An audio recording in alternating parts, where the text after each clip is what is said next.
ఇక వివరాలు చూసినట్లయితే ముఖ్యమంత్రి రేవంత్ రెడ్డి చిట్చాట్లో కేసీఆర్పై తీవ్రస్థాయిలో మండిపడ్డారు. కేసీఆర్ కాలం చెల్లిన మెడిసిన్ అని అధికారం కోల్పోయిన అసహనంతో మాట్లాడుతున్నారని ఆయన మండిపడ్డారు. మీ అధీనంలో ఉన్న నాగార్జునసాగర్ మీదకి జగన్ తుపాకులు పంపి గుంజుకునే పని చేస్తే 3 రోజులు పోలీసులు ఉన్నారని, అప్పుడు కేసీఆర్ ఎక్కడ పడుకున్నాడని సీఎం రేవంత్ రెడ్డి ప్రశ్నించారు. కాళేశ్వరం మీద న్యాయ విచారణ సిట్టింగ్ జడ్జితో కాకుండా రిటైర్డ్ న్యాయమూర్తితో జరిపిస్తామని సీఎం రేవంత్ తెలిపారు.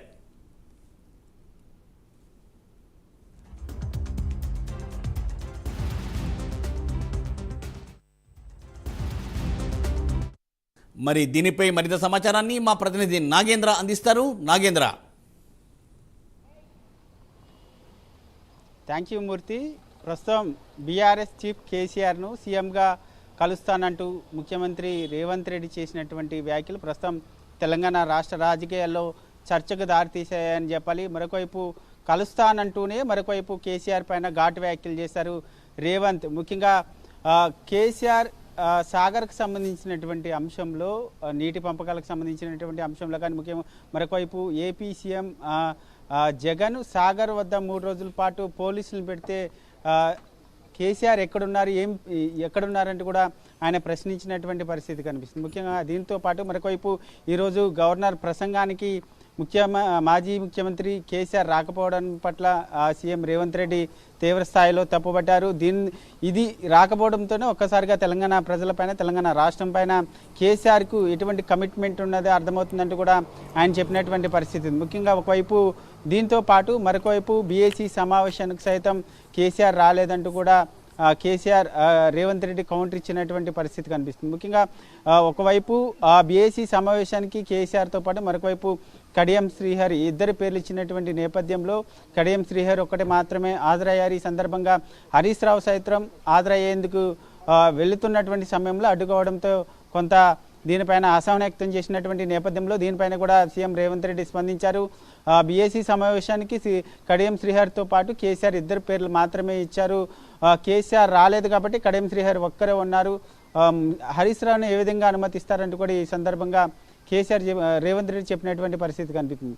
దీంతో పాటు మరొక వైపు సభకు సంబంధించినటువంటి అంశంలో ఇప్పటి వరకు కూడా 4 రోజుల పాటు సభకు సంబంధించినటువంటి అంశంలో నిర్ణయం తీసుకోవడం జరిగింది. ఇంకా ఏమైనా సభని పొడిగించాల్సినటువంటి అవసరం ఉంటే దానిపైన స్పీకర్ నిర్ణయం తీసుకుంటారంటూ కూడా చెప్పినటువంటి పరిస్థితి కనిపిస్తుంది. మరొకవైపు కేసీఆర్ పైన రేవంత్ రెడ్డి చాలా ఘాటైన వ్యాఖ్యలు చేశారు. కేసీఆర్ కాలం చెల్లినటువంటి మెడిసిన్ ఇక ఆయన పని అయిపోయింది అనేటటువంటి రీతిగా రేవంత్ రెడ్డి వ్యాఖ్యలు చేసిన పరిస్థితి అయితే కనిపిస్తుంది. ఒకవైపు కృష్ణా బేసిన్కి సంబంధించి ముఖ్యంగా కాళేశ్వరంకి సంబంధించినటువంటి విజిలెన్స్ విచారణ జరుగుతున్నటువంటి సమయంలో కావాలనే దాన్ని పక్కదారి పట్టించడానికి కేఆర్ఎంబీకి సంబంధించినటువంటి అంశాన్ని ఇష్యూగా తీసుకొని కేసీఆర్ వ్యాఖ్యలు చేస్తున్నారంటూ కూడా ఈ సందర్భంగా చెప్పినటువంటి పరిస్థితి కనిపిస్తుంది.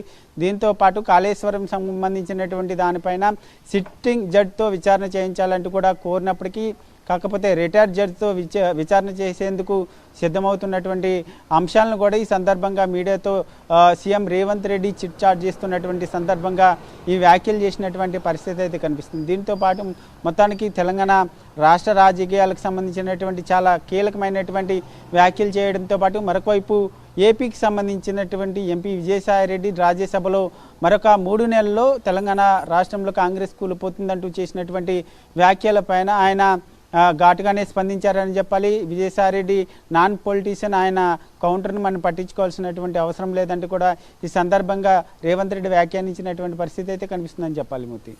Thank you Nagendra. Thanks for the updates.